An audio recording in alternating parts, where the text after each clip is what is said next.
quería agradecer al doctor Zaffaroni la buena predisposición que tuvo para aceptar nuestra invitación y la amabilidad con que siempre nos atendió.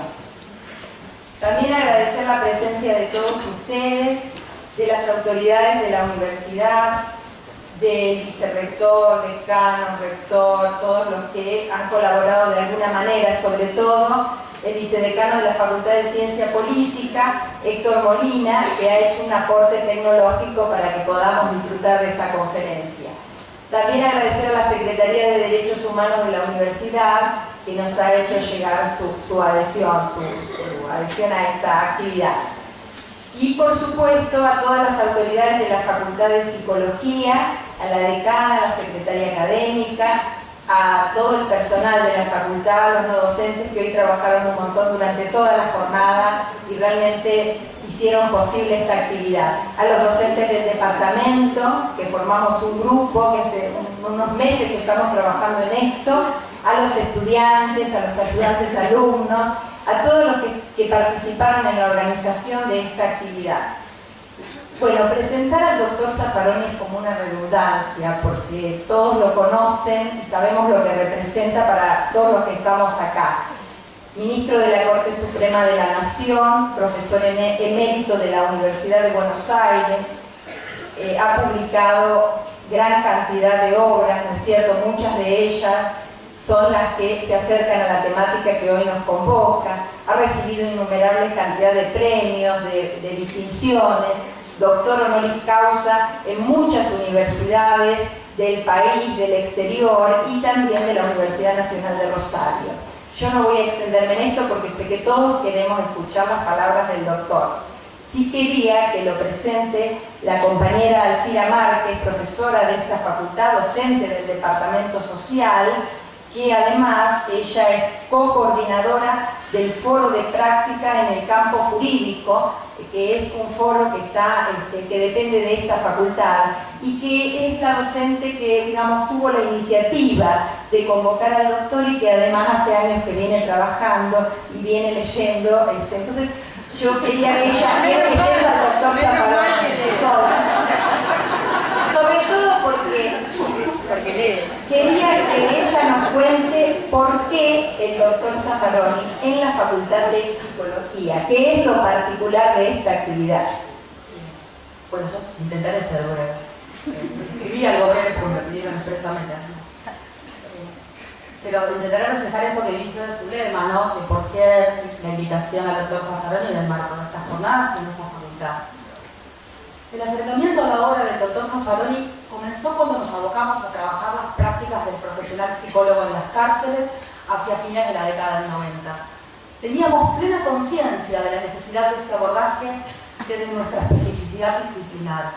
La lógica manicomial se visibilizaba como denuncia y como propuesta. Pero ¿qué pasaba en las cárceles? Las teorías criminológicas críticas y la lectura sistemática de Michel Foucault nos proveyeron de herramientas para poner en cuestión las perspectivas dominantes acerca del delito y las estructuras de control social, y particularmente del modelo etiológico encarnado en la criminología positivista, que postula un sujeto que padece un déficit que es necesario reparar como requisito inexpugnable para regresar al medio libre. Tal es el enunciado central de las teorías resocializadoras, fundamento del tratamiento penitenciario. Nuestra postura se enmarcaba entonces en un escepticismo intelectual que frecuentemente nos sumía en la más absoluta desesperanza. La lectura de un texto habría de ser clave a la hora de proporcionar un viraje a nuestra perspectiva. En él, Raúl Zaffaroni planteaba que la convicción de que la distancia entre el ideal resocializador y las prácticas penitenciarias es infranqueable y por tanto no responde a las dificultades coyunturales, provoca un progresivo estado de anomia profesional en los operadores de estas agencias, en tanto las prácticas quedan desprovistas de un discurso que las sustente. Por tanto, dice el autor, la necesidad de enmarcarlas en un discurso coherente y conforme a criterios orientadores viables y creíbles. En ese mismo texto hace alusión también a la desconexión existente entre la universidad y el segmento de la ejecución penal. El argumento fue decisivo. a la crítica que asume la forma de lo anti, del rechazo, del negativismo, que nunca abandonamos, por cierto, le adicionamos el compromiso intelectual y político. Hay que hacer algo en las cárceles, aunque el horizonte sea el derecho penal mínimo o la abolición, porque de otra manera seguíamos legitimando el genocidio. Los comienzos estuvieron signados por intervenciones espasmódicas y asistemáticas. Organizábamos cursos y talleres destinados a operadores de las agencias formal e informalmente punitivas. Incluíamos a las cárceles, pero también a los manicomios, residencias de menores y comunidades terapéuticas. Escuchábamos los relatos, nos horrorizábamos, pero no podíamos corrernos de la postura del intelectual iluminado, aquel que toma la palabra y se arroga el derecho de hablar en tanto que maestro de la verdad y la justicia. Nos llevó tiempo comprender que de esta manera no lográbamos los objetivos pautados.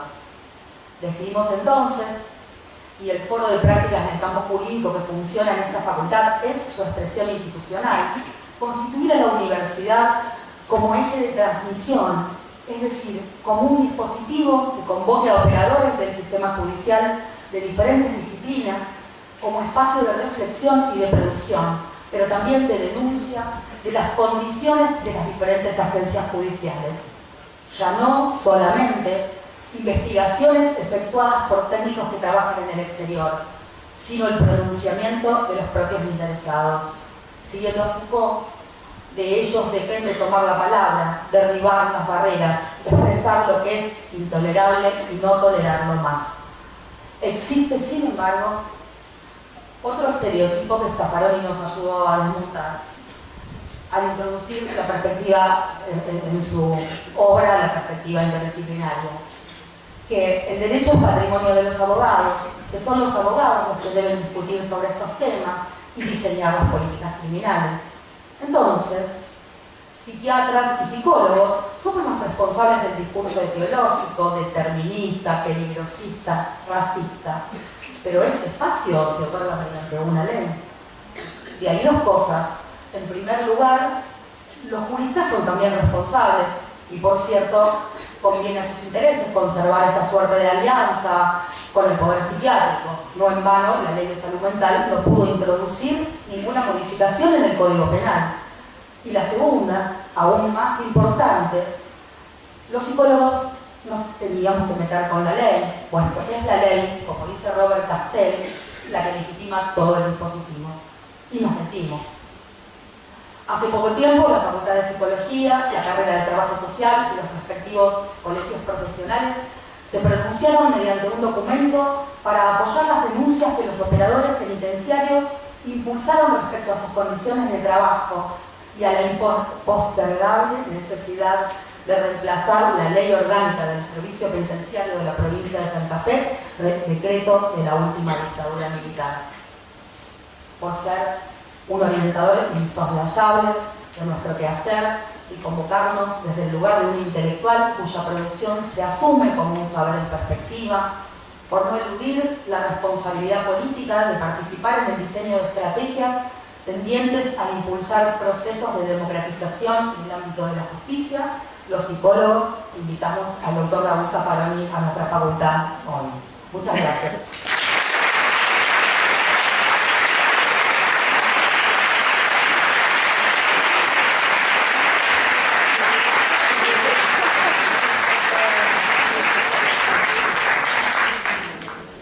Bueno, queridas amigas, amigos, muy buenas noches. Después de escuchar a la compañera, creo que lo mejor que podría hacer es irme. Cualquier cosa que diga ya va a ser absolutamente desilusionante. No estaba al tanto de que había causado tal cantidad de mal. Bueno, la posibilidad, uno siempre es capaz de causar más daño todavía. Bueno, muchísimas gracias por estas palabras, muchísimas gracias por la hospitalidad y muchísimas gracias por la invitación. Me siento sumamente honrado y muchas gracias. Hablar de subjetividad en relación a la cuestión criminal, ante todo quisiera especificar algo.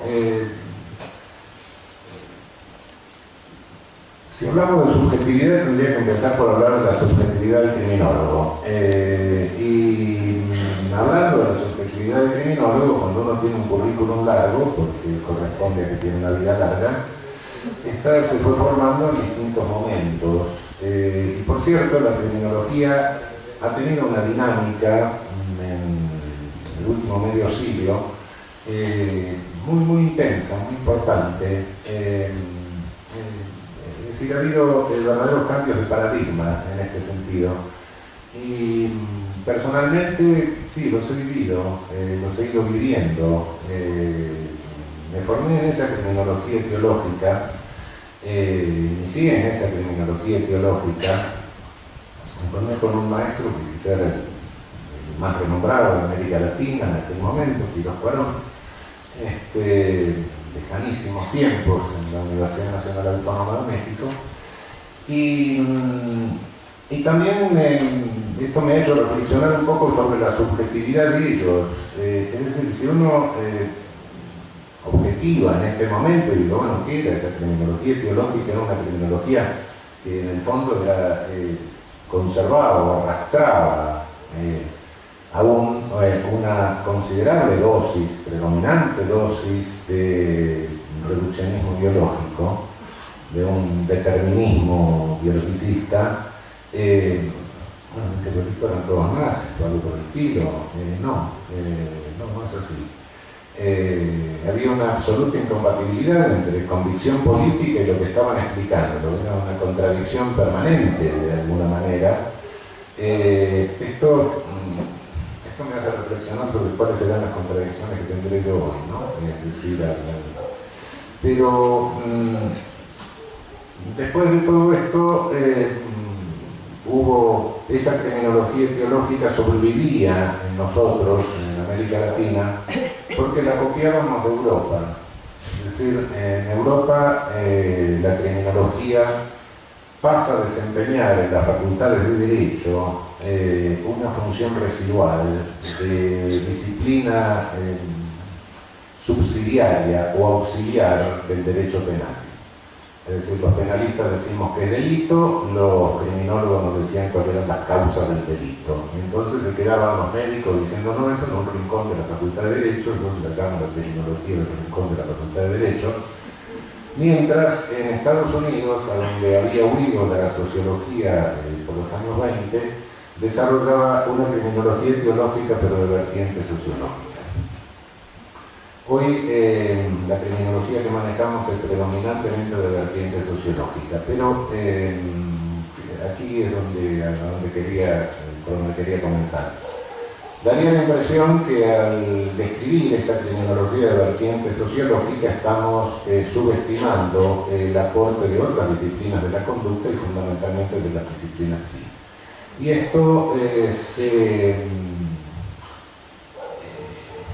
esta impresión se reafirma por un rechazo que tiene toda la criminología de la reacción social desde los años 60, durante unas cuantas décadas, respecto de las disciplinas psíquicas. ¿Qué fue lo que sucedió?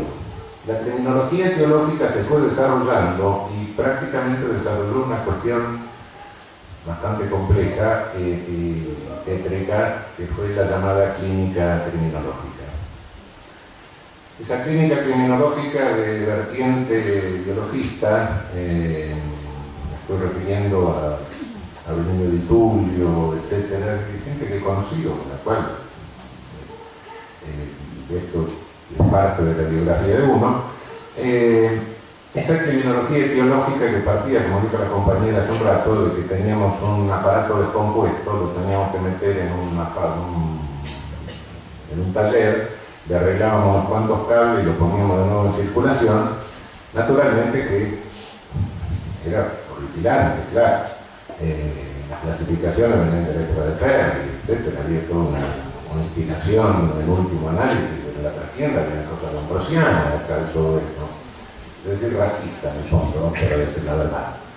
Esto, cuando por los años 60 se produce lo que voy a referir dentro de un momento, es decir, el cambio de paradigma, pasamos de hacer centro de la criminología el llamado criminal, el delincuente, a hacer centro de la criminología el aparato punitivo, en ese momento se produce un rechazo de toda aquella cuestión etiológica. No podemos olvidarnos de que esa cuestión etiológica tenía todos unos antecedentes horripilantes. Pero esto creo que ha resultado de una dinámica. Realmente hoy está claro que lo que muestra una criminología sociológica es comportamiento grupal. Pero las reacciones de carácter individual, el acomodamiento a determinadas conductas grupales o el desacomodamiento de esas conductas depende de características que no son materia de la sociología, sino que son materia de la disciplina psíquica. Hay personalidades que son más frágiles, que presentan mayores características de vulnerabilidad que otras, de fragilidad que otras, para adaptarse o no a alguna de estas conductas de comportamiento grupal, y por ende ese nivel de análisis no corresponde a una criminología sociológica, sino que tenemos que integrar las disciplinas sí en este ámbito.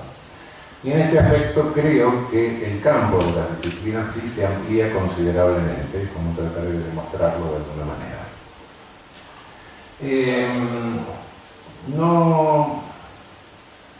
Esa etiología de la criminología positivista, incluso de la última criminología positivista, es falsa naturalmente, y es una etiología falsa porque segmenta absolutamente la realidad.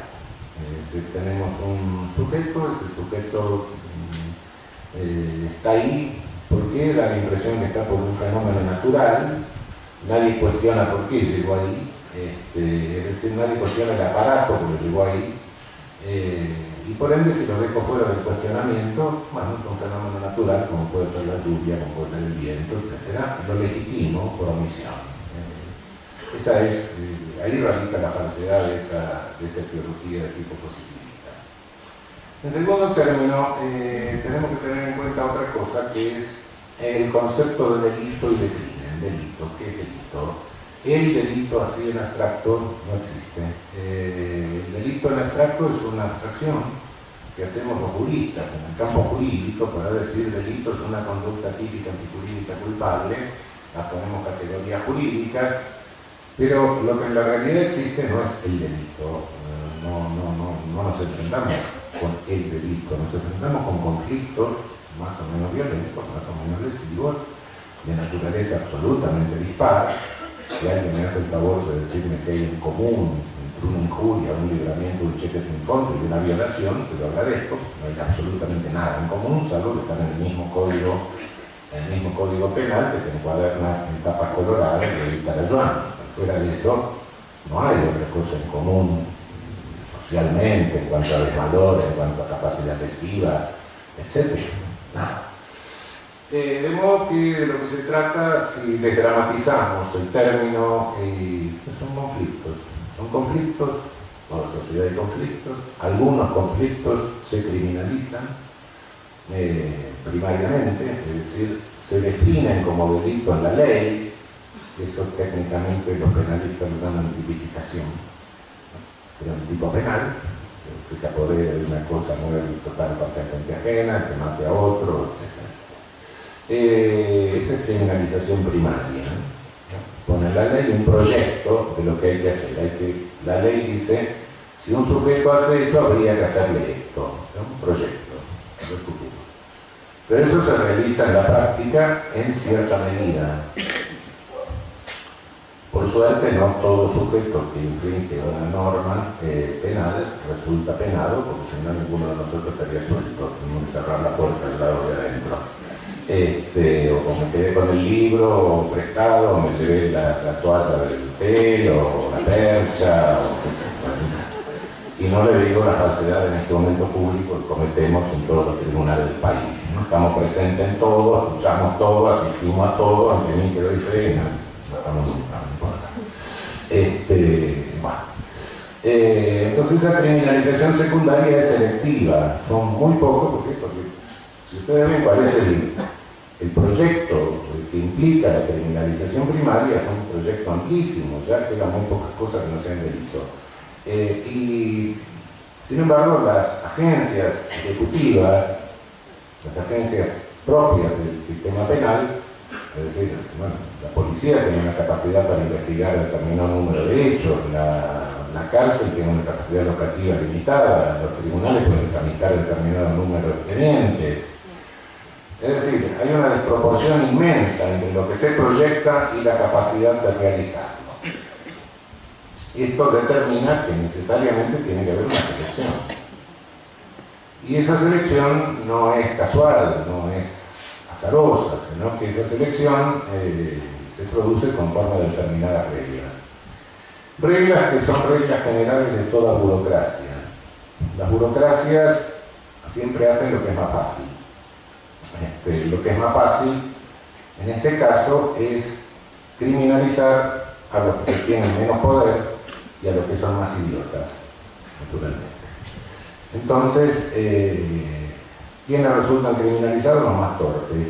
Es decir, realmente la experiencia de leer expedientes, y ahora sobre todo que los veo que pasan muy rápido, los tienen que relatar, que son cientos y cientos que pasan,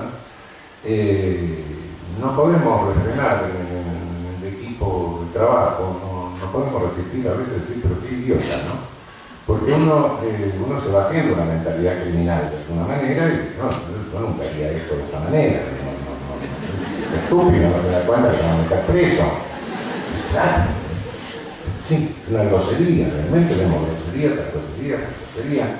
Hasta casos que son aberrantes directamente, un sujeto que va a cometer un robo y pierde la cédula de identidad en el lugar, ¿no? Un individuo que se pone a limar la cadena de una bicicleta en Florida y Corrientes. ¿Qué está haciendo? Tenía razón Freud, en definitiva, que este tipo está buscando, y algo de eso debe haber, la impresión es que algunas cosas de esas pasan. Bueno, esto... aclarando esto de que realmente hay una criminalización secundaria, que es el resultado efectivo del aparato punitivo, que es totalmente desproporcionada con la programación, que es criminalización primaria, que es de una extensión inusitada, ¿no? Cada vez va siendo más inusitada, porque cada vez se amplían más. Es decir, que cada descripción penal, cada tipo penal en términos técnicos, se convierte en una especie de arma cargada que nunca se sabe contra quién se va a descargar ni cuánto, pero siempre sabemos que se va a descargar contra el más vulnerable. Este tipo de cosas empezaron a verse en la sociología criminal, fundamentalmente. La sociología criminal se desarrolla básicamente como sociología urbana en la primera llamada Escuela de Chicago, donde se empieza a analizar criminológicamente la ciudad, básicamente. En tanto que en Europa cundía, después de la Primera Guerra Mundial, un sentimiento de depresión. Los europeos se preguntaban por qué les pasaba lo que les estaba pasando. Europa había quedado arrasada directamente. En Estados Unidos cundía una euforia tremenda, bueno, se acumulaba capital, etcétera, grupos de inmigración, conflicto de toda clase, de modo que era natural que en Estados Unidos se preguntaran qué nos pasa con un signo positivo y los otros se preguntaban qué nos pasa con un signo negativo. Entonces empieza, bueno, la decadencia del Occidente, todo Stendhal, todas esas cosas, Wilfredo Pareto. En Europa, en Estados Unidos, no, entonces la escuela de Chicago es una ciudad que en 100 años había explotado de una manera increíble. Bueno, empiezan a preguntarse cuál es la sociología de la ciudad, los problemas, las dificultades que tiene la ciudad. Esa es como la primera escuela de Chicago. Y ahí van avanzando hasta que en la década del 50 nos encontramos ya en el límite de esa sociología que todavía sigue siendo ideológica, ¿no? Hay dos trabajos, del 60 directamente, uno del 59, el otro del 60, que son fundamentalmente el de Clover Goring, que empieza a explicar, estos dos autores empiezan a explicar la última versión importante teológica, lo atribuyen a subculturas. Dicen, bueno, en una sociedad hay, no son oportunidades que se aprovechan individualmente, como pretendía Merton, sino que son grupalmente. En una sociedad hay quien tiene muchas chances de subir en la pirámide y hay quien tiene pocas. Y los grupos de los que tienen muchas se agrupan y los grupos de los que tienen pocas también.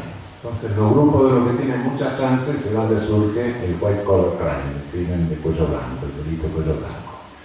Y en nosotros surge el delito callejero, o sea, es una subcultura del delito común. Es una teoría grupal. Esto responde, hay otra teoría de la misma época de Cohen, Albert Cohen, no Albert Cohen. Albert Cohen explica por una reacción subcultural. Dice, no, a los chicos les enseñamos, como estamos en la escuela, les enseñamos una serie de valores, le metemos, pero ellos ven que cuando vuelven a la casa no pueden comportarse conforme a esos valores, entonces invierten los valores. Un fenómeno de inversión de valores. Bueno, es una teoría que realmente le quita toda creatividad a los segmentos gerenciados, no hacen más que invertir los valores de los segmentos dominantes. Y ahí surge, en el año 1957, hay un artículo que siempre vale la pena leer y releer de dos autores, Sykes y Matza, que se publica en la revista americana de sociología, donde Sykes y Matza dicen, en contra de todo esto, dicen, no, miren, no. Los segmentos más carenciados y fundamentalmente los rebeldes sin causa no invierten valores, comparten los valores de la sociedad dominante. ¿Cómo? Sí. Toda la tesis de Sykes y Matza tiene un trasfondo de la época que eran los rebeldes sin causa. Elvis Presley, todo más o menos de esa época. Dice, no niegan los valores, no invierten los valores, no. Los comparten, solo que han aprendido técnicas de neutralización. Y esas técnicas de neutralización las sintetizan fundamentalmente en 5. Negación de responsabilidad. No, dicen, no tengo la culpa de esto, sino que fueron mis padres, la escuela, que me formaron. Negación del daño. Bueno, después de todo no le dice tanto, tiene mucho más dinero, no me debe nada, es más rico. Negación de la víctima. Bueno, un negro de miércoles, un débil, no. Condenación de los condenadores. Bueno, todos los jueces son unos hipócritas, los padres son vengativos, la policía es corrupta. Invocación de lealtades superiores. Y no podía dejarlo en la estacada, tenía que hacerle gamba al compañero. Estos son, cuidado, no son racionalizaciones. La racionalización es posterior, se hace primero la conducta y después se racionaliza. No, esta técnica de neutralización es algo que se produce antes para facilitar o para permitir la realización de la conducta. Bien, ahora retengamos esto de Sykes y Matza porque lo vamos a tomar al final. Para mí esta cosa de Sykes y Matza, por más que tiene casi 60 años, tiene una actualidad impresionante. Ya vamos a ver en qué. En algo que parece totalmente lejano de los rebeldes sin causa, y de hecho lo es. Después de la primera escuela de Chicago, de aquella de los que estudiaban la ciudad y hablaban de círculos concéntricos y todas las cosas así, viene una segunda escuela de Chicago y aquí sí se produce el quiebre, aquí se produce el cambio de paradigma. El cambio de paradigma se produce cuando irrumpe en la criminología las vertientes fenomenológicas e interaccionistas, y fundamentalmente la interaccionista de George Herbert Mead. Mead había muerto cuantos años antes, nunca había publicado un libro, pero sus discípulos lo juntaron y publicaron un libro, un Social Psychology. Y Mead había sido un discípulo de Wundt. Mead da lugar al interaccionismo simbólico. La tesis central es una definición entre el yo y el mí. El yo sería lo que aporta el sujeto, el mí lo que me van creando las demandas de rol que me van formulando los otros. En realidad daría la impresión, en el fondo, de ser una especie del sé, el das man, el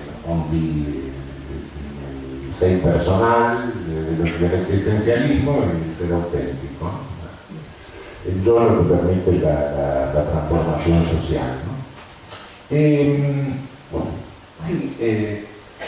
Tomando esto, hay un primer terminólogo que es Lemmer, que en 1951 publica un libro que se llama Social Pathology, donde comienza a explicar las carreras criminales. Y dice, cuidado, hay una desviación primaria, se hablaba de desviación en un término, un concepto muy amplio.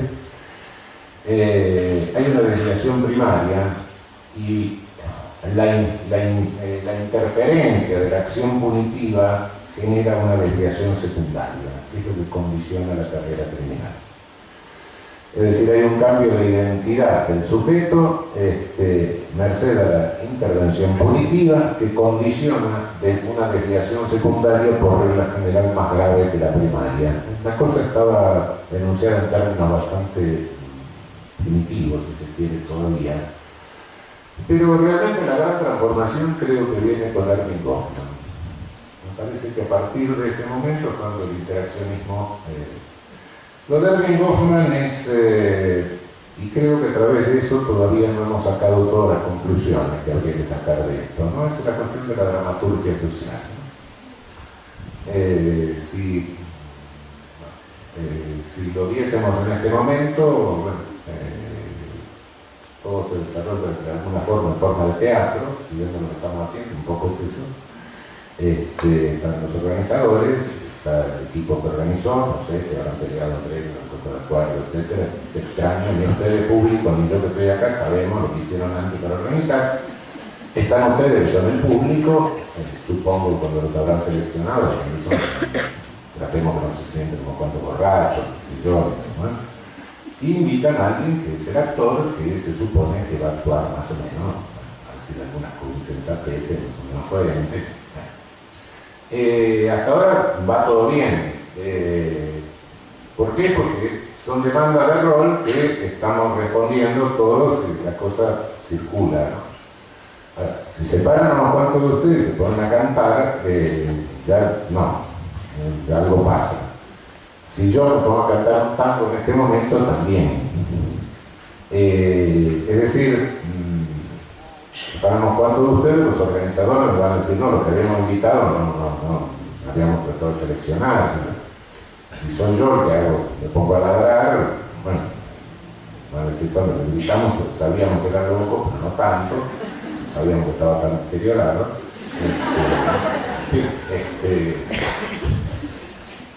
Pero básicamente, ¿qué es lo que se va a desarrollar? Según el que se sabe de rol, se desarrolla una reacción agresiva hacia el otro. ¿Y por qué? Porque nos quedamos sin libreto, no sabemos cómo sigue. Si ustedes cantan, yo no sé cómo seguir. Si yo me pongo a ladrar, ustedes tampoco saben cómo seguir.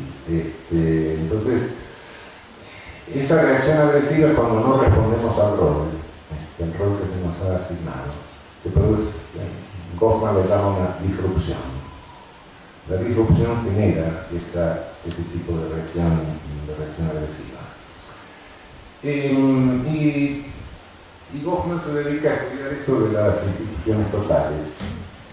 Es el primer gran crítico de la institución total, el primer gran crítico fino de la institución total. No el primer gran crítico, porque los críticos de las instituciones totales eran los anarquistas hace más de 100 años, ¿no? Pero sí es el primer crítico fino de la institución total, llamando por tal a aquella institución donde normalmente las tres actividades que normalmente se desarrollan en ámbitos separados, es decir, dormir, trabajar y esparcimiento, esas tres se desarrollan en un mismo ámbito, bajo un régimen. Las características que hace de las instituciones totales, que pueden referirse al manicomio, a la cárcel, etc., entre otras cosas, la institución total agrede directamente al yo, hay una agresión al yo abierto, ¿no? En principio, la institución total, el ingreso, se caracteriza por lo que Garfinkel llamó ceremonias de degradación. Se le cambia la ropa y toda una cantidad de cosas que suceden en ese momento. Goffman habla de profanaciones verbales, el sujeto se le acostumbra que tenga que responder a nombres, bromas, motes, etc.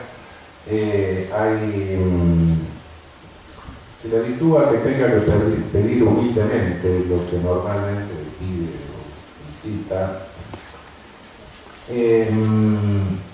No hay uno que pierde la capacidad de resistir a lo desagradable, ¿no? Si a nosotros nos dicen, bueno, que hagamos tal cosa, no nos gusta, o no la hacemos, pero bueno, manifestamos nuestro desagrado por hacerla, según las circunstancias, ¿no? Entonces, acá en la institución total no se puede manifestar, porque eso provoca la reacción del personal. En cuanto al personal de la institución y al interno de la institución, hay una separación que es virtualmente es imposible de sufrir, ¿no? De superar. Y el personal de la institución, el propio personal, es un personal jerarquizado, donde por regla general hay un personal subalterno, que es el más duro, y un personal que se permite gracias, que es el personal jerárquico. Esto más o menos parece un poco aquellos cuentos que nos contaban de chicos, donde pasaba de todo hasta que llegaba el rey bueno y entonces se permitía. Normalmente la imagen del jerárquico es mejor que la imagen del personal subalterno.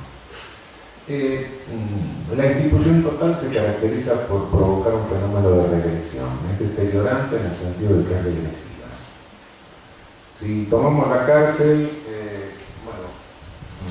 la cárcel primero es regresiva y segundo es una institución que si se la deja funcionar, o sea, estructuralmente la característica es regresiva y estructuralmente la característica es fijadora de roles desviados. Es regresiva ¿por qué? Porque normalmente todo lo que hacemos en la vida libre, es decir, comer, levantarnos, dormir, ver televisión, leer un libro, tener sexo, etc., ahí se regula. O sea, nos regresa a una etapa de la vida que está superada, que es la etapa en que teníamos todo eso regulado cuando éramos chicos, cuando éramos adolescentes, etc. Por eso, de alguna manera, cuando uno ve una cárcel da la sensación de que está entrando a una especie de kindergarten de grandes, algo por el estilo, ¿no? Una sensación extraña, se siente de esa naturaleza. Se generan formas de supervivencia en ese régimen, en ese sistema. Ese sistema tiene que estar unificado, no queda otra solución, tiene que manejar a una población penal. Bueno, hay un orden que se impone de esa manera. De modo que, ojo, es una característica estructural. Por supuesto que se puede atenuar, pero no se puede suprimir. Es propia de la naturaleza de la institución total. En segundo término, es fijadora de roles desviados. ¿En qué sentido? El que entra a una forma de convivencia muy particular, que no tiene nada que ver, no es ni resocialización ni nada por el estilo. Esto Goffman lo pone en claro perfectamente. Es una desocialización. realmente. No podrían, nadie puede sostener realmente que se le está enseñando a vivir en vida libre a un sujeto encerrándolo. Esto es como que alguien me dijera, bueno, le estoy enseñando a jugar fútbol adentro de un ascensor, o le estoy enseñando a nadar en la pileta sin agua. Lo que produce sí, pero sí se produce hay relaciones interpersonales en una sociedad carcelaria, llamada Neumann, y normalmente hay una clasificación interna, ¿no? En el que entra el sujeto está desconcertado, hay una primera reacción del tipo depresivo y luego se inserta en alguno de los grupos. Y tiene que responder a las demandas de rol que corresponden al grupo en el que se inserta. ¿Por qué? Porque si no se enojan, un puntazo en el baño, claro. Así, en esa situación se mantiene 3 años, 4 años, 5 años, etc. Si a nosotros nos miran todo como tal cosa, que puede ser escruchante, que puede ser de la pesada, que puede ser lo que sea, durante 4 o 5 años y respondemos a los roles que nos demandan, es muy raro que cuando salgamos nos sigamos haciendo lo mismo. A veces sí pasa, y pasa porque hay un proceso de jubilación.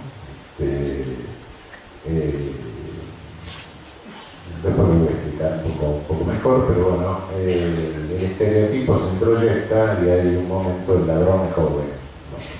Un momento en que ya el sujeto no se lo percibe como tal. ¿Por qué? Porque se cayó por una razón etaria directamente. Primero lo resocializamos, no resocializamos nada. Directamente se cayó del estereotipo y ya la introyección no la tiene, ya se autopercibe de otra manera, ¿no? Simplemente sí. Bien. Esto, el interaccionismo tiene una obra, una monografía, una investigación de tipo fundacional, que fue la de Howard Becker, Outsiders.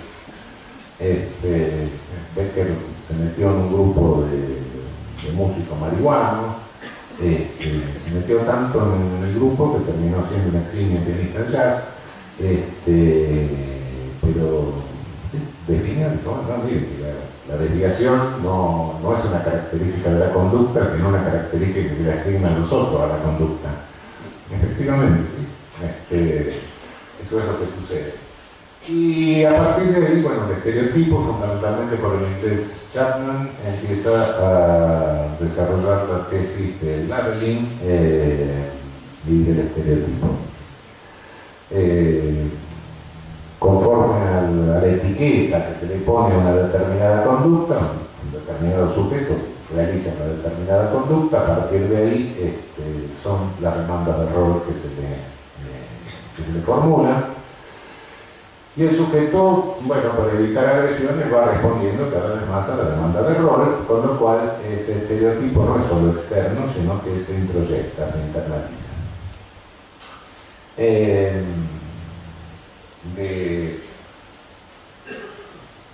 Bien, esto está claro. El estereotipo no es externo, no es solo que el sujeto tiene cara de, sino que como tiene cara de, también hace lo que corresponde al de. ¿Sí? ¿Verdad? Eso es el suficiente olfato policial que agarra todo el que tiene cara de. Gente que es un estereotipo caminando, claro. Sí, pero hasta ahora tenemos el estereotipo del llamado delincuente.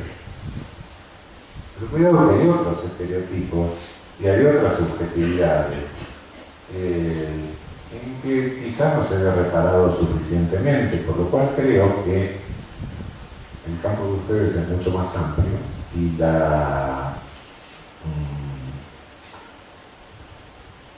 propia criminología tiene que ampliar su campo, porque el delincuente no surge aisladamente, sino que hay otros actores del escenario del sistema penal. Entre otros, el policía. Todos tenemos un estereotipo de policía. ¿Cabe la menor duda? y es un estereotipo negativo, cuidado, cuidado. Salimos a pedir policía, ¿sí? Entonces vemos las series televisivas que nos llegan de Estados Unidos con todos los psicópatas héroes, eso que tienen en la serie. Menos mal que los policías no son como ellos, no agarrar el pasaporte, salir huyendo. Policía es gente normal, pero gente normal que responde a una demanda de clase media, donde al mismo tiempo se sostiene un estereotipo negativo con componentes prejuiciosos, terroríficos, racistas, etc. Al policía se le atribuyen características de corrupción, al policía se le atribuyen características de brutalidad, al policía se le atribuyen características de machismo, etcétera, etcétera, etcétera. Cuidado con esto. Cuidado con esto porque la técnica de control social hoy, y sobre todo el control social de un fenómeno nuevo que aparece en la vida de la sociedad contemporánea, que es el excluido, no el explotado, sino el excluido. El explotado, bueno, el explotador necesita que exista un explotado, porque no es explotador, pero el excluido no necesita el incluido no necesita que exista el excluido. El excluido es alguien que nació de más, está de más, bueno, descartable. Entonces, la técnica de control de una sociedad excluyente no es ya rodear la favela, la villa miseria, el pueblo joven con los cosacos del zar, porque no hay más zar ni más cosaco. La técnica es generar contradicciones en los propios segmentos excluidos o humildes, y cuanto mayores sean esas contradicciones, cuando más se maten, mejor, porque de esa manera, mientras se matan, están entretenidos y no toman conciencia y no pueden coaligarse y no pueden actuar en el escenario político. Pero entonces la selección de criminalizados y policizados se hace en el mismo segmento, y lo que es más notorio, la de victimizados también.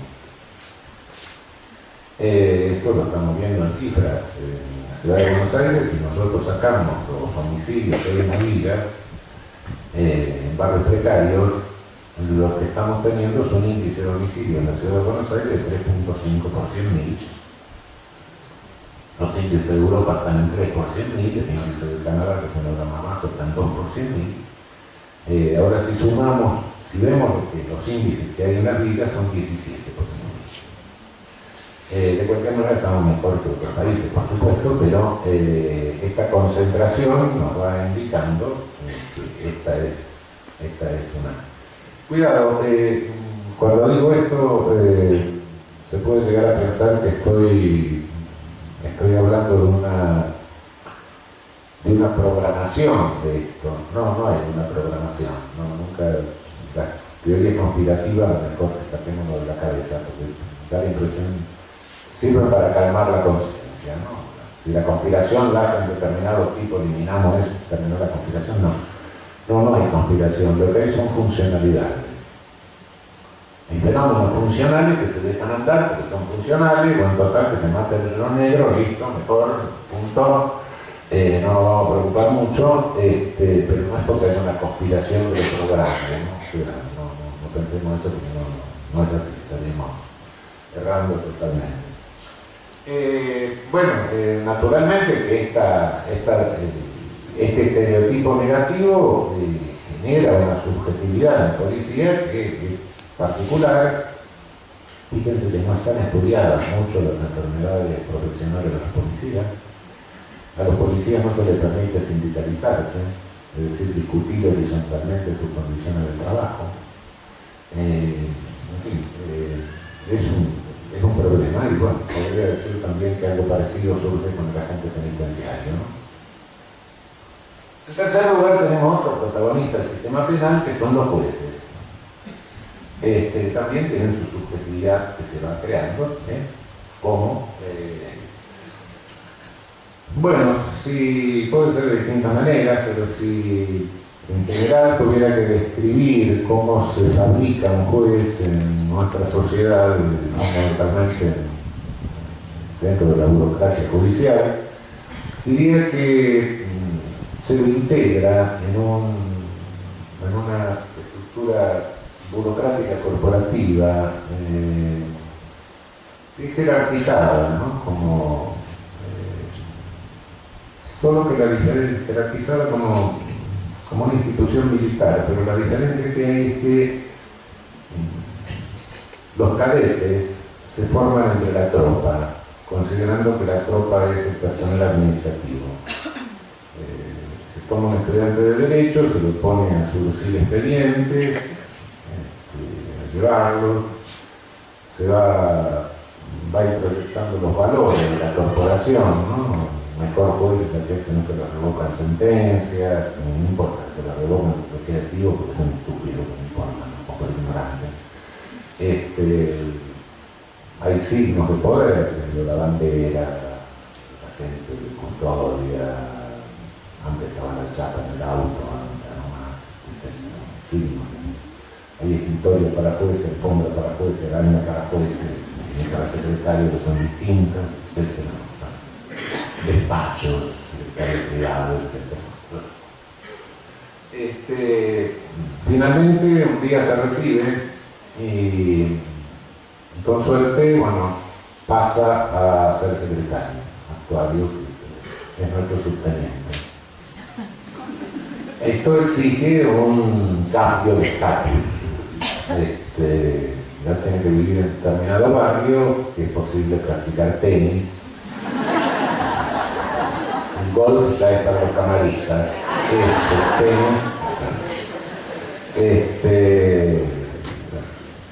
El Poder Judicial, por regla general, es bastante endogámico, de modo que se casa adentro también. Entonces, y el riesgo que esto tiene en la formación de la subjetividad es que genera una confusión marcada entre la identidad y la función.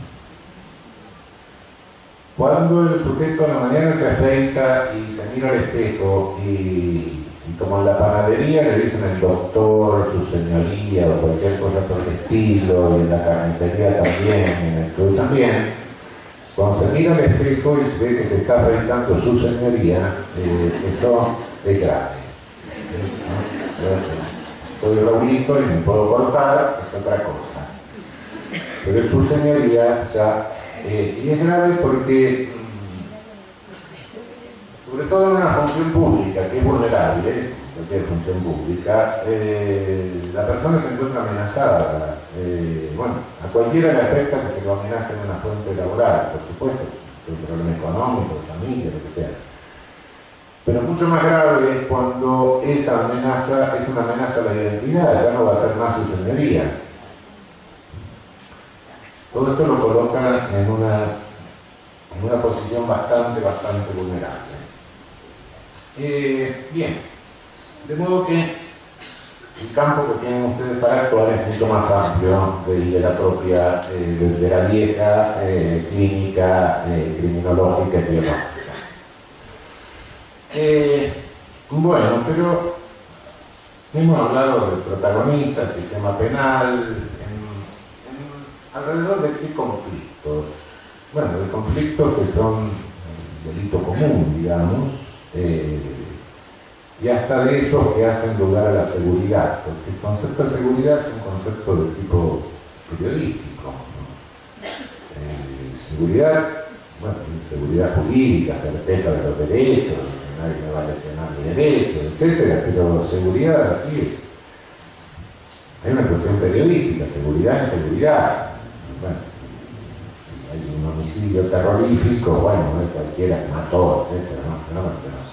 Pero no es un problema de seguridad. ¿Por qué? Porque no, porque es el marido que mató a la mujer, el padre que mató al hijo, no. Eso no es seguridad. Muerto está muerto, pero ahí no hay seguridad, no importa. Y efectivamente, vemos, estadísticamente lo verificamos, ¿no? El mayor número de muertes violentas que se registra en la ciudad de Buenos Aires es tránsito. En segundo lugar, homicidio entre conocidos, niñas. Tercer lugar, homicidio entre familiares. Cuarto lugar, homicidio en ocasión de robo. Es decir, lo que hay que cuidarse antes de nada es cruzar la calle, hay que tener cuidado de los amigos, hay que tener cuidado de la familia, y por último hay que tener cuidado del ladrón que más alta.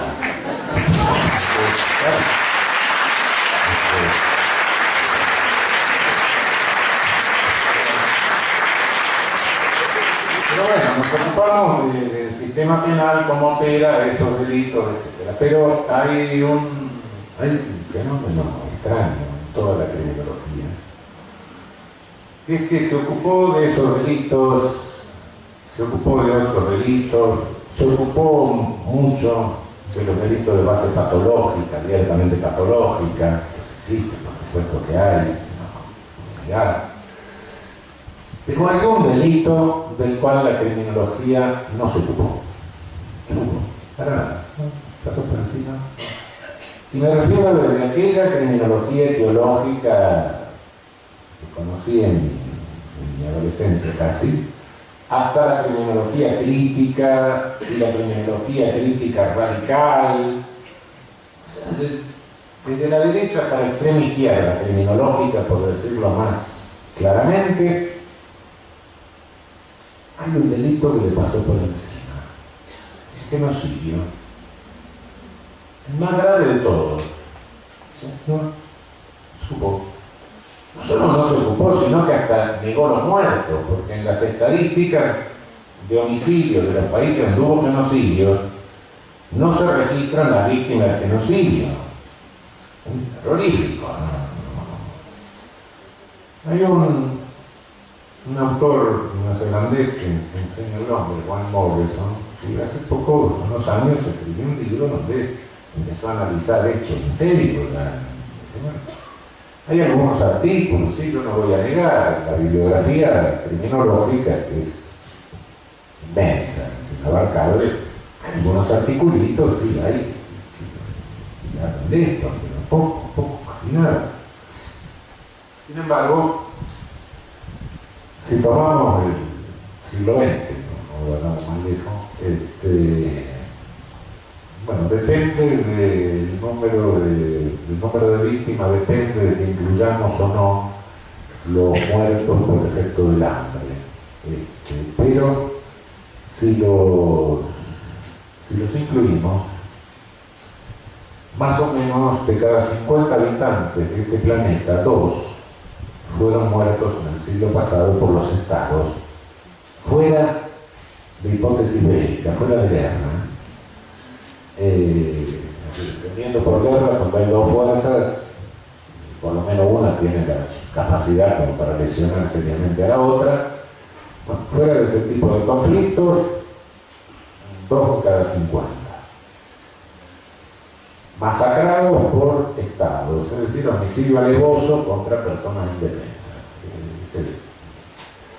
El número es realmente considerable, ¿no? Sin embargo, de esto la criminología no se ocupó. Y no se ocupó porque, claro, tendríamos que empezar a hacer una criminología que abandone definitivamente su pretensión de ideológica. Tendríamos que empezar a hacer una criminología comprometida, una criminología militante. ¿Y por qué?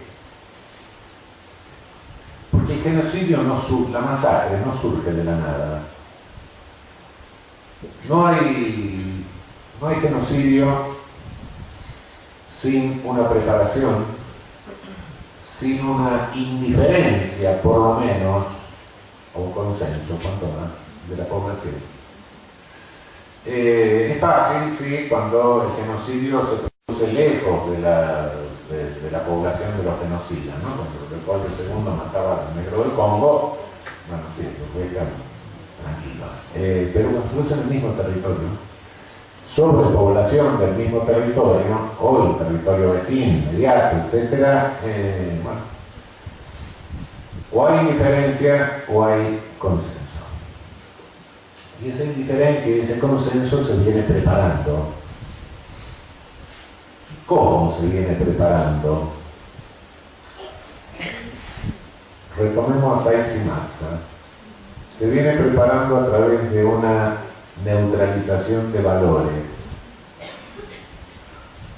Yo creo que Sykes y Matza no lo pensaron en su momento, pero hubo después algunos que dijeron, no, esto es lo que nos explica la dinámica de preparación del genocidio. Efectivamente, sí. Pensemos qué es lo que prepara, lo que va preparando el genocidio de estas 5 cosas. ¿Cómo se crea la subjetividad del genocida? Yo no quiero hacer lo que hago, es la historia que me coloco aquí. Son las circunstancias, no soy yo. Tengo que responder a la historia. Bueno, después de todo el daño que estoy haciendo no es tan grave. Hago lo menos grave posible. No voy a olvidar nunca, una vez tenía que estar ir a una mesa redonda sobre el genocidio armenio, y el embajador turco me mandó una carta donde decía que era mentira. Porque, bueno, no matamos, Turquía no mató 1,5 millones de armenios, fueron nada más que 400.000. Reducción del daño, no están contando. Negación de la víctima. O bien son inferiores, o bien son salvajes, o bien son los rojos del trapo, o bien son no sé qué, o bien son los agresores. Condenación de condenadores, claro, ustedes primero se hicieron los idiotas, ahora quieren condenarnos, todos los que están condenando son una serie de estúpidos cobardes, idiotas útiles, etcétera, etcétera, etcétera. Invocación de lealtades o valores superiores. Me estoy jugando por la familia, me estoy jugando por la patria, me estoy jugando, qué sé yo, por la raza, por la dictadura del proletariado, por no sé qué. Cualquier ídolo que se le ocurra, qué sé yo, occidente cristiano, lo que sea. Claro. Si hacemos una criminología aséptica, no podemos analizar estos discursos, por ende no podemos prevenirlos. Si hacemos una criminología comprometida, decimos cuidado, lo que usted está haciendo es una técnica de neutralización de valores que la vemos venir.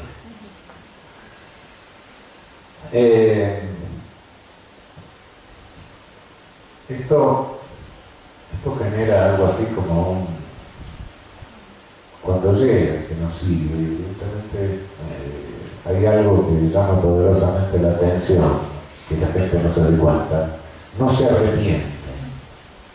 Ningún genocida puede arrepentirse. Si yo tomo conciencia de que maté 100.000 personas, y tomo conciencia de que maté 100.000 personas gratuitamente, tengo una debacle psíquica directamente. No, al contrario, tengo que reforzar mi neutralización de valores, la tengo que reforzar para seguir viviendo. No hay otra. Se puede arrepentir alguien de haber sido un cooperador inferior, pero el genocida en sí no se puede arrepentir. Es absolutamente imposible exigir un arrepentimiento. De cualquier manera, el genocidio se descarga sobre un chivo expiatorio siempre. Y bueno, en el análisis de toda la teoría del chivo expiatorio no es necesario compartir toda la tesis de René Girard, pero algo de cierto hay en el fondo. No cualquier chivo expiatorio, tiene que tener ciertas características particulares. Algunos lo asumen esas características, y en el fondo hay sí un cierto fenómeno de mimesis, que es lo que va generando un malestar. Y el chivo expiatorio es aquel que cuando lo eliminamos da la sensación de que todo vuelve a la normalidad.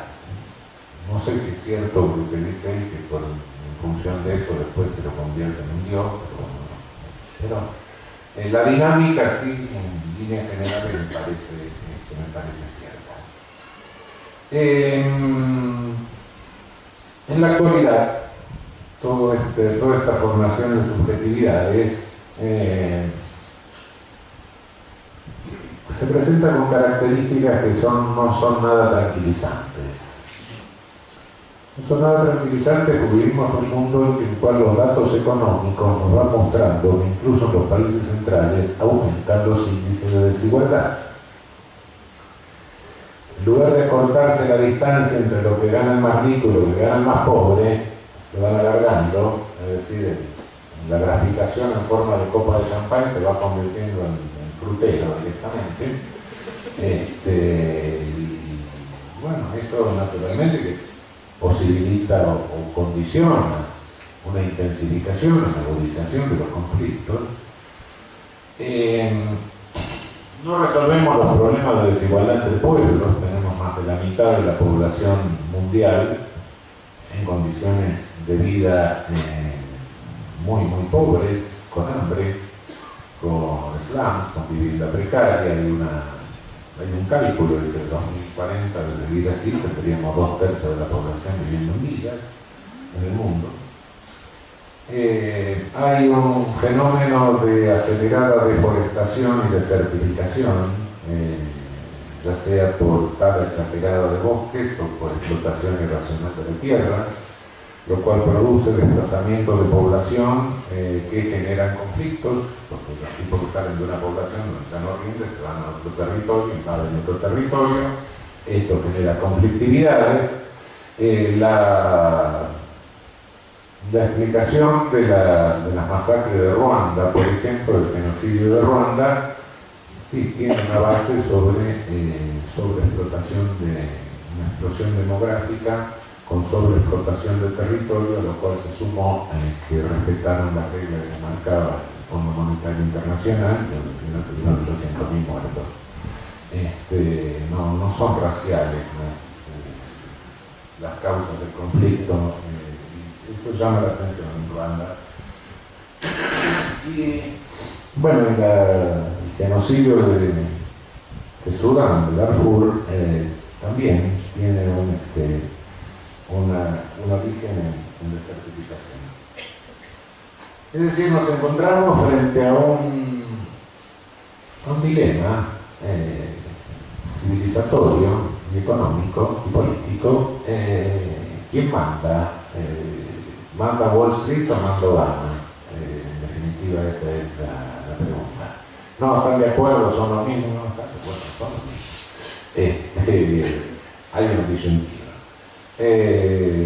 Y hay un abandono del modelo de estado de bienestar, un estado inclusivo con todos los efectos que pueda tener, en función de un estado punitivo, que es un estado excluyente. Está por un lado el modelo de Franklin Delano Roosevelt, el modelo del welfare state, el modelo de un estado por lo menos con una tendencia incluyente, y el modelo Reagan-Bush, el modelo excluyente, el modelo punitivo, que es el que ha llevado en los últimos 30 años a Estados Unidos a dejar toda su tradición penal y irse por un camino de cristianización que pasó a Rusia, cosa que no había sucedido nunca en la historia. En fin, ese es el...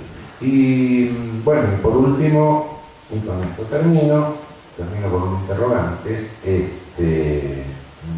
Nos hemos ocupado de la subjetividad de todos los otros. ¿Cuál es la nuestra en esto?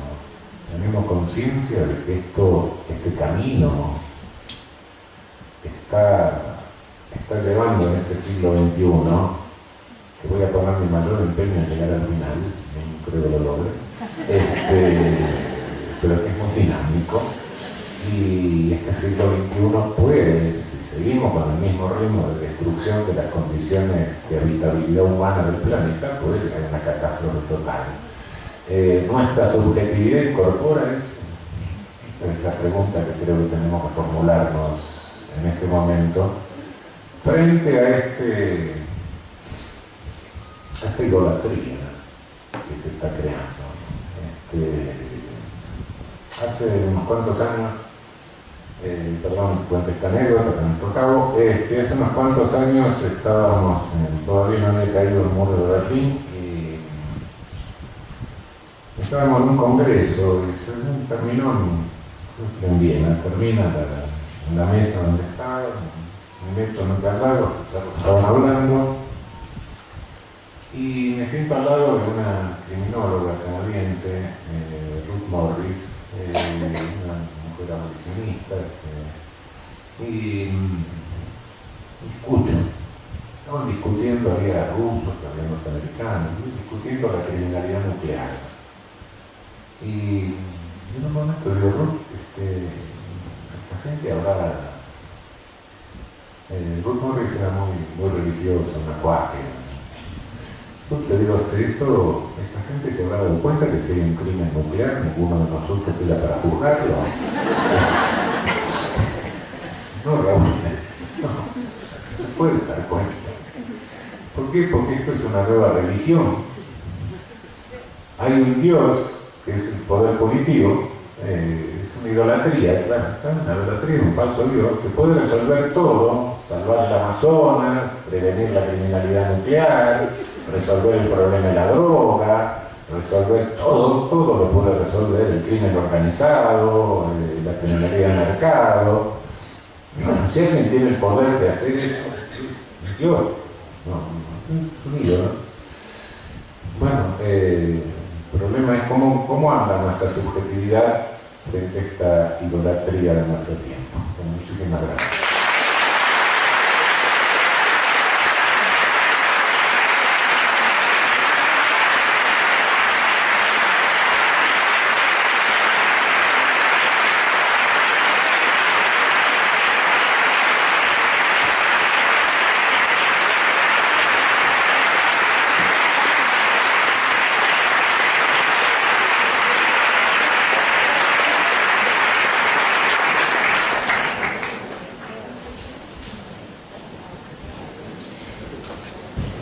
Bueno, iniciamos un espacio de preguntas.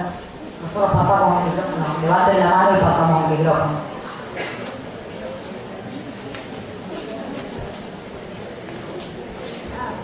Ahí la compañera.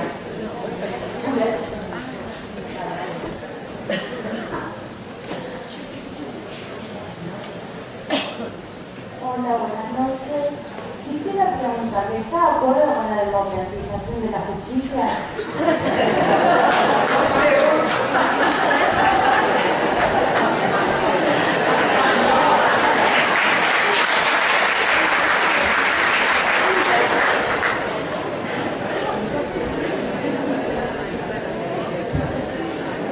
Es bastante obvio que no puedo responder preguntas coyunturales. No. Estamos en un año electoral. La política tiene una característica que es la enorme competitividad. Y bueno, este año se presenta con una competitividad bastante particular. En una democracia que, bueno, es joven, tenemos 30 años de democracia. Todavía nos faltan tan poco consolidándolos. Y, bueno, cualquier cosa que diga en este contexto va a dar lugar a cualquier interpretación.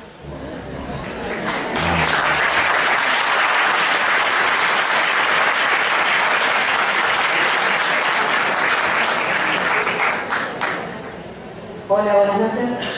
Yo en realidad quería apuntar más a una cuestión que trabajaste en el panel, que en un momento mencionaste esto de que los criminalizados, los politizados y las víctimas salen y pertenecen al mismo sector social que actualmente es el sector social de los excluidos. Hay un poco de entrever la posibilidad de que eso no sea conspiración, sino que sea la idea de funcionalidad. Yo en realidad quería preguntar, a partir de la situación particular y no tanto, pero que estamos viviendo quizás un poco profundizada en la ciudad de Rosario con el narcotráfico y la narcocriminalidad, y me parecía por ahí la posibilidad de pensar, digo, es una interpelación en realidad a todos, sobre todo a vos, pero de que más allá de la funcionalidad, con el acuerdo, que es eso lo que opera, si no opera ahí también, no digo una conspiración, pero sí un modo específico de gobierno de la pobreza y la exclusión, digamos. O sea, no ponerlo en el plano de la conspiración específica, pero sí como un modo de gobierno.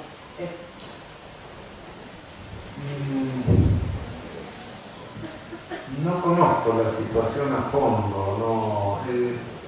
Mira,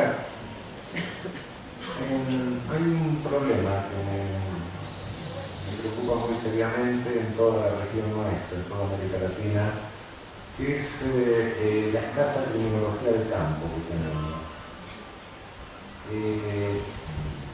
Es decir, tenemos una criminología teórica latinoamericana bastante buena, incluso la criminología de la reacción social que aprendió en América Latina, como Salvador, Lola Millo de Castro, la minóloga venezolana, después en otros países, bueno, pero no hay criminología de campo, hay muy poca criminología de campo.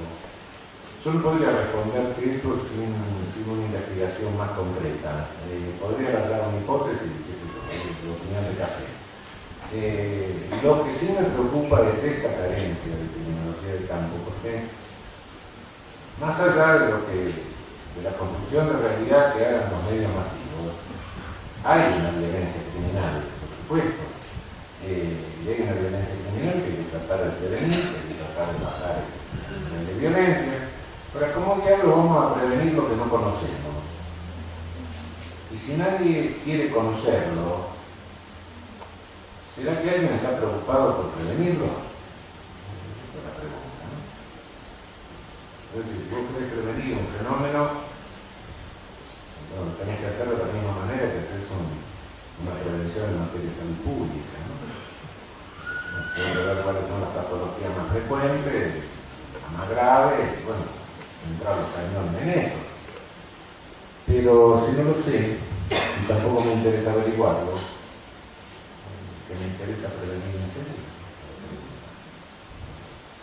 No podría responder esa pregunta, sería un irresponsable y si lo hiciera sin tener una evidencia y una investigación más concreta de los hechos.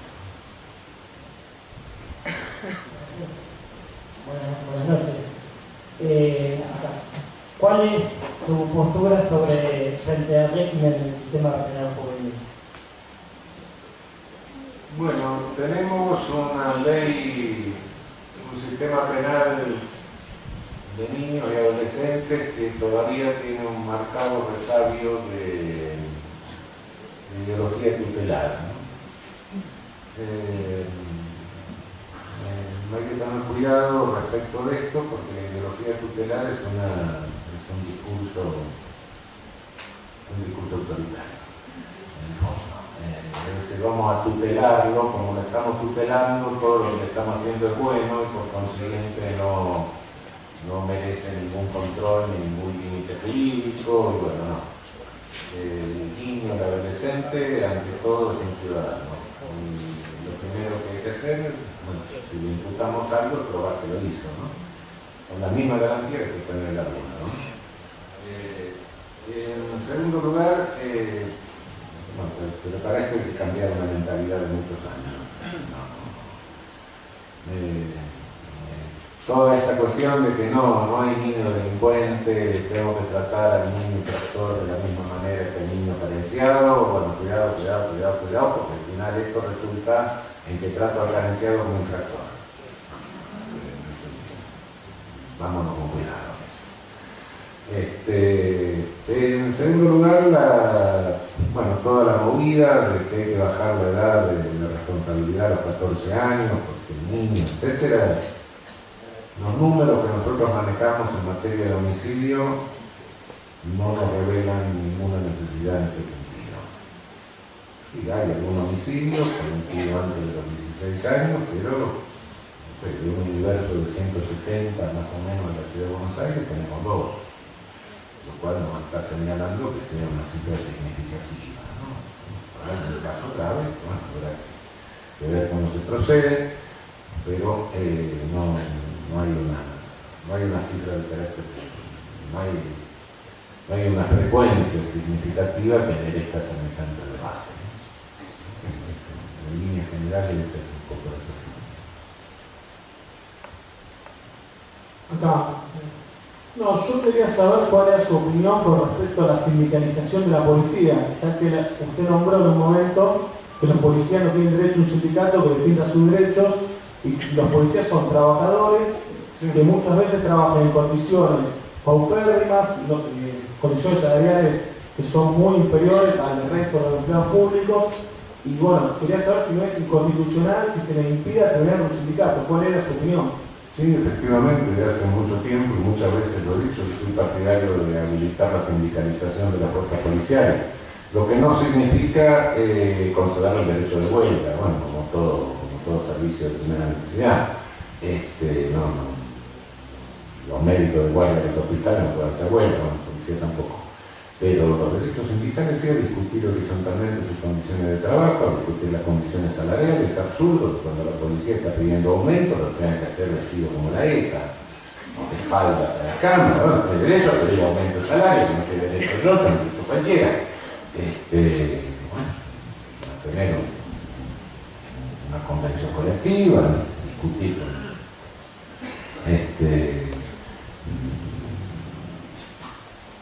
No se puede crear conciencia profesional si no hay una discusión horizontal de las condiciones de trabajo. Imagínense que los maestros solamente pudiera hablar por los maestros el ministro de Educación. Es absurdo.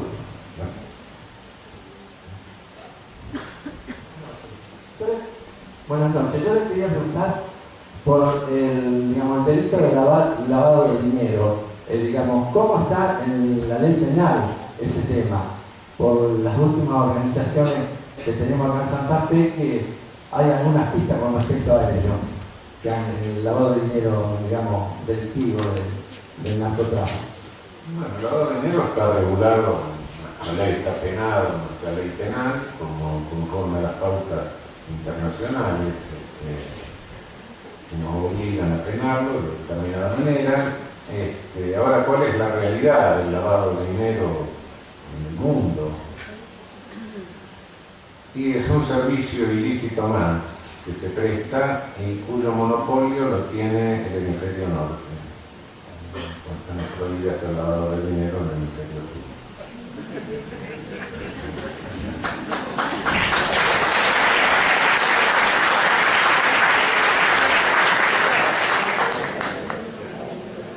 Sí, que buenas noches.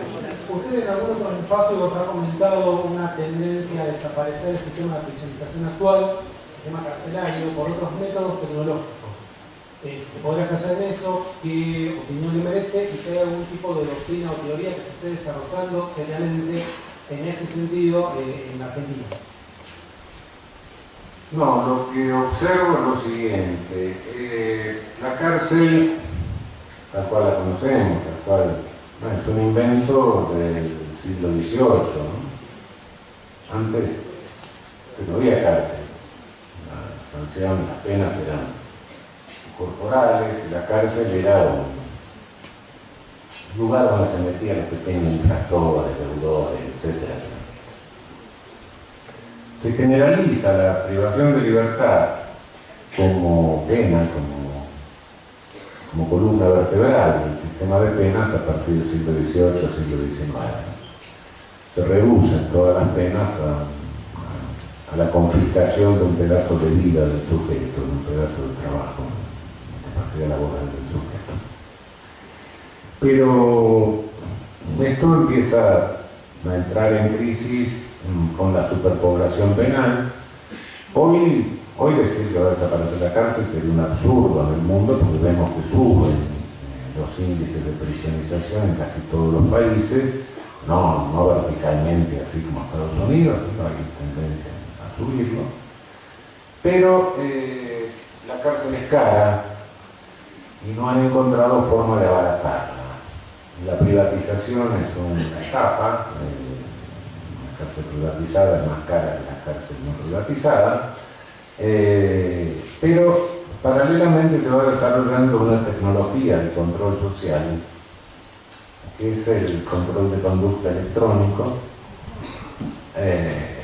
Ya vamos viendo que y vamos a tener la casa inteligente, que ya vamos a poner un pie debajo de la cama y ya la casa va a saber si lo ponemos para ir al baño o si lo ponemos para tomar el desayuno, y entonces si lo ponemos para tomar el desayuno va a preparar el desayuno, tal cual dejamos todo programado. Sí, pero la casa inteligente puede ser una casa inteligente, o se puede convertir en una casa inteligente. Hoy no es difícil monitorear a una persona, enchufan un microchip abajo de la piel y bueno, lo van monitoreando por donde vamos. Se monitorean vehículos, etc. Es una técnica un poco cara todavía, pero bueno, se han armado sistemas de estos para monitorear a los perros, para que no se pierdan, si perdió el perro, dónde está, ¿sí? Bueno, hoy pensar en que bueno, se puede monitorear a una persona y al mismo tiempo si se sale de una programación meterle una sensación dolorosa o medio paralizante puede resultar en directo fantasciencia. No es fantasciencia, esto, bueno, tiene algunas dificultades tecnológicas que se irán superando, como todo, la tecnología avanza y puede lograr. Entonces, no es impensable que en los próximos 30, 40, 50 años, 60, la cárcel se reduzca muchísimo o casi desaparezca, porque en lugar de tenerlo encerrado, lo tenemos monitoreado. Y bueno, esto es el gran problema, ¿no? Porque si esto se produjese de esta manera, ese monitoreo sería mucho más barato que la cárcel. Piensen que cada preso que tenemos gasta tanto como si lo ubicáramos en París, más o menos. Si ustedes toman el presupuesto carcelario y lo dividen por el número de presos, le va a dar una cifra sorprendente. Bueno, ¿cómo es que el microchip va a salir siempre más barato, ¿no? El problema es que como es más barato, bueno, el número de gente que puede ir al microchip es mucho mayor. La cárcel por lo menos tiene un límite, y por más que la llenen, que se revienten, que no motines, que haya muertos, etc., y pase lo de Brasil, en un momento dado no cabe más nadie, ni parado acá. El microchip no tiene límite, ese es el gran problema. No sé nadie que esté trabajando en esto, pero sí, hay toda una tecnología. Yo no lo recibo más, pero había una época que recibía toda una serie de folletos que vienen de Estados Unidos y de otros lados con unas propagandas enormes sobre aparatos electrónicos, sobre escucha a distancia, sobre escucha a los 50 metros, unas cosas que se hacían. Tenga un espejo retrovisor porque no le peguen de atrás, cosas rarísimas. Cuando uno ve toda la tecnología de seguridad que se va desarrollando y la que le ofrecen, la que ofrecen los folletos, sí, como para armarse un poco, ¿no? Bueno, primero, gracias al profesor Zaffaroni por permitirnos tener este diálogo, y después la pregunta era, cuando existen conductas o estereotipos como son los consumidores de drogas o los pequeños vendedores, que también son tipos penales, ¿cómo hacemos como sociedad para movilizar un cambio en estos estereotipos que como sociedad por ahí en algunos sectores se creen que no debería ser de esta forma, cuando las mismas personas que lo tienen que producir esos cambios son los mayores beneficiados, como son los medios de comunicación, los jueces en algunos casos, o el mismo sistema político? Bueno, perdón, si no entendí mal la pregunta, lo que se quiere... ¿Cómo se puede desarmar el estereotipo? En definitiva, es esa la pregunta. Se podría hacer un poco más amplia incluso. ¿Qué puedo hacer con la población penal? En definitiva, ¿no? ¿Qué es lo que puedo, qué posibilidad tengo de hacer algo? Tengo una población que está prisionizada, ¿no? De alguna manera tengo que darle un tratamiento, un trato. La tengo que tratar de alguna manera. Lo primero que tengo que hacer es pensar que la institución total que tiene esas características estructurales, bajar las características estructurales lo más que se pueda, el grado, ¿no? Hacer descender las características estructurales de la institución hasta donde se pueda, son estructurales y no van a desaparecer. Segundo término, lo que puedo hacer es una especie de tratamiento de la vulnerabilidad. Y el que tengo preso no está preso tanto por lo que hizo, sino porque lo hizo mal.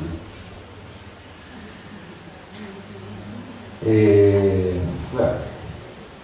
Entonces tengo que decir, bueno, sos vulnerable y está preso porque además responde a un estereotipo. El estereotipo no es externo solo, el estereotipo está internalizado. Lo que puedo ofrecerle es una elevación de la invulnerabilidad, del nivel de invulnerabilidad. Ofrecerle, no imponerle, ofrecerle la posibilidad de que cambie su autopercepción. Y algunas veces se hace.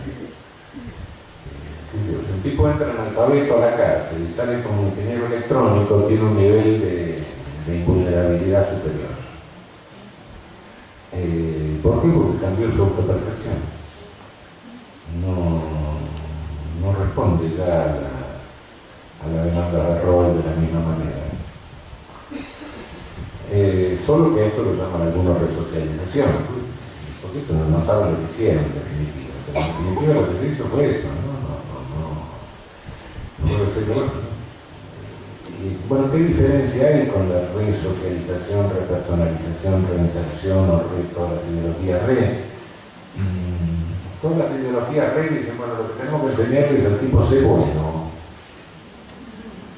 Y tiene todo el derecho a darse vuelta y dice, ¿por qué tengo que ser bueno? Yo soy el tipo que son muchos peores que yo en absoluto. Tiene razón. No, un tratamiento de la vulnerabilidad tiene que decir que no seas idiota. Así no. Ahora, si te convertís en empresario y presidente de banco, con fenómeno, dando las manos, pues sí, bien, te felicito, pero de este modo no.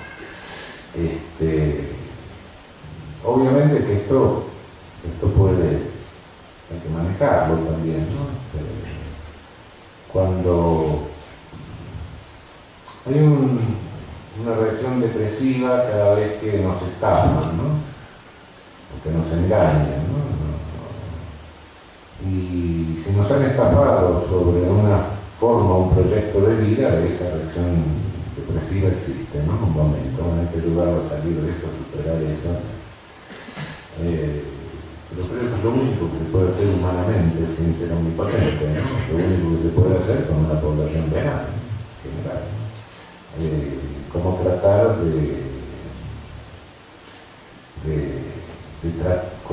cómo tratarle la introyección estereotípica que tiene. Entonces, cómo cambia su autopercepción. En definitiva, lo que hace un rato decía que se jubilan es porque cambia la autopercepción. Eso es lo que explica una caída vertical.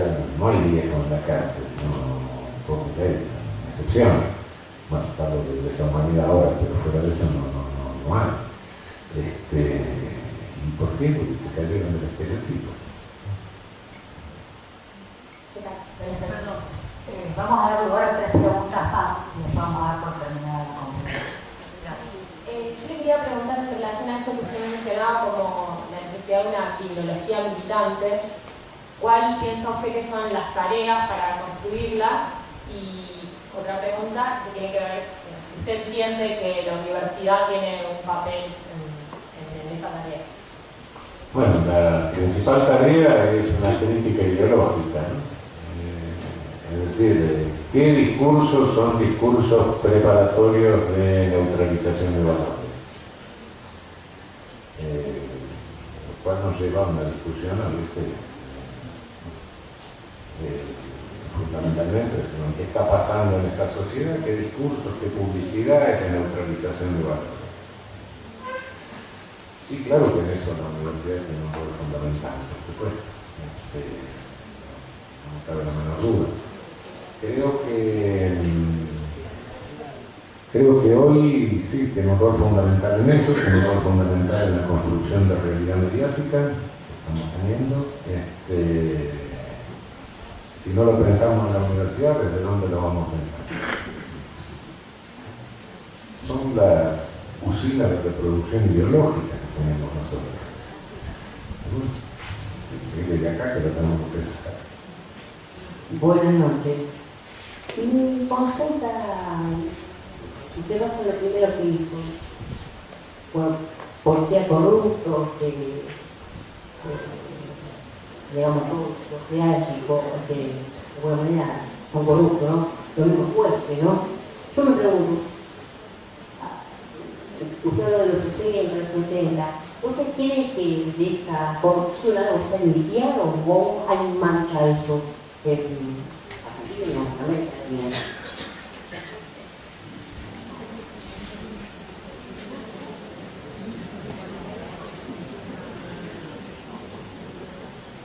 Yo no creo que la corrupción sea en la década del 60 o del 70. Me parece que la corrupción es un componente, un ingrediente peligroso de todo sistema penal.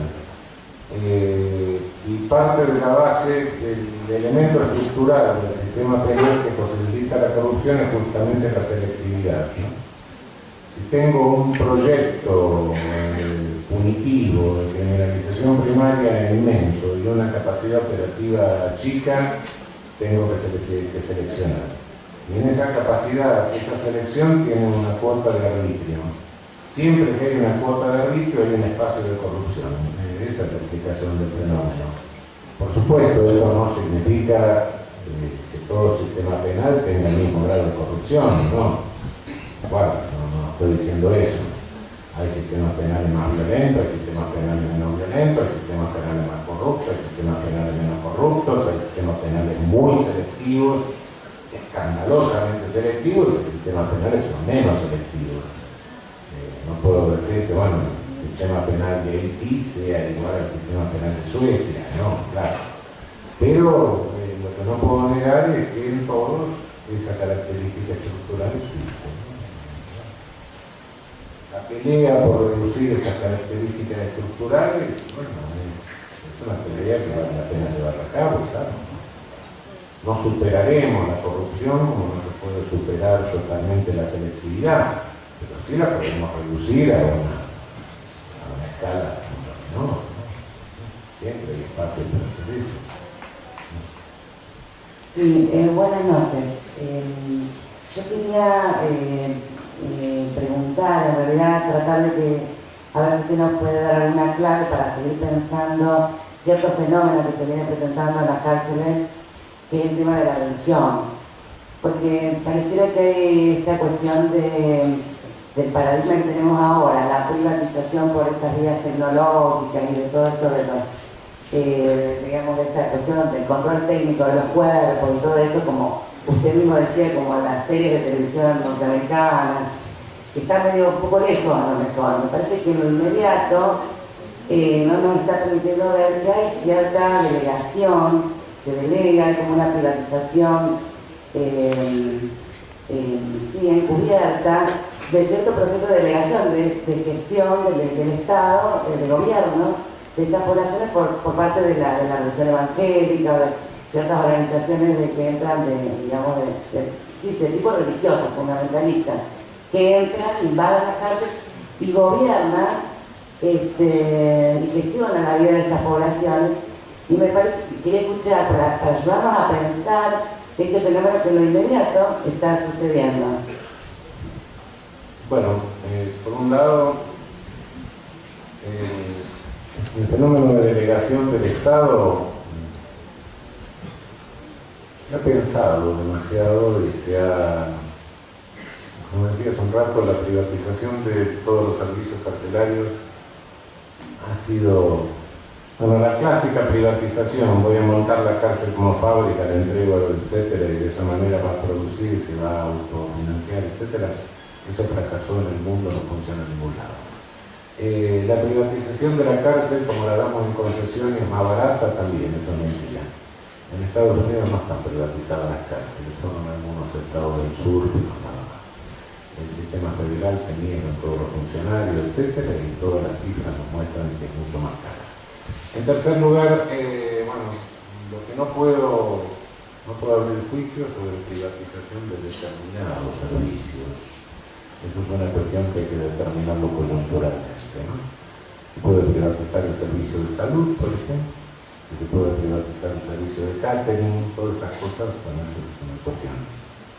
En tercer lugar, que la delegación se produzca porque se meten organizaciones de tipo religioso, y eso es preocupante.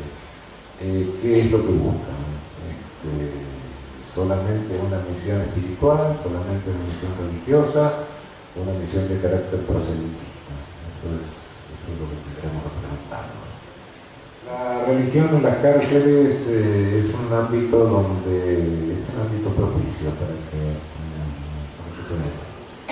lo vemos prácticamente en todas las cárceles del mundo. Hay desde mi punto de vista, creo que hay una falla que es que no la hago fincar en los grupos evangélicos así llamados, no la hago fincar en las carencias de las otras religiones.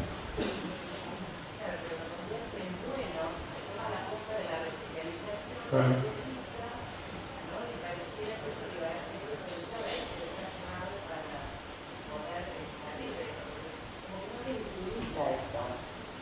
Sí, pero en definitiva la pregunta es, ¿eso sucede solo en las cárceles? No, bueno, el tema de la religión en la prisión moderna, lo he leído de usted también, digamos, aparece, digamos, como un dato antiguo, ¿no? Si se quiere, ¿no? No es algo que viene con no es un dato nuevo, inédito.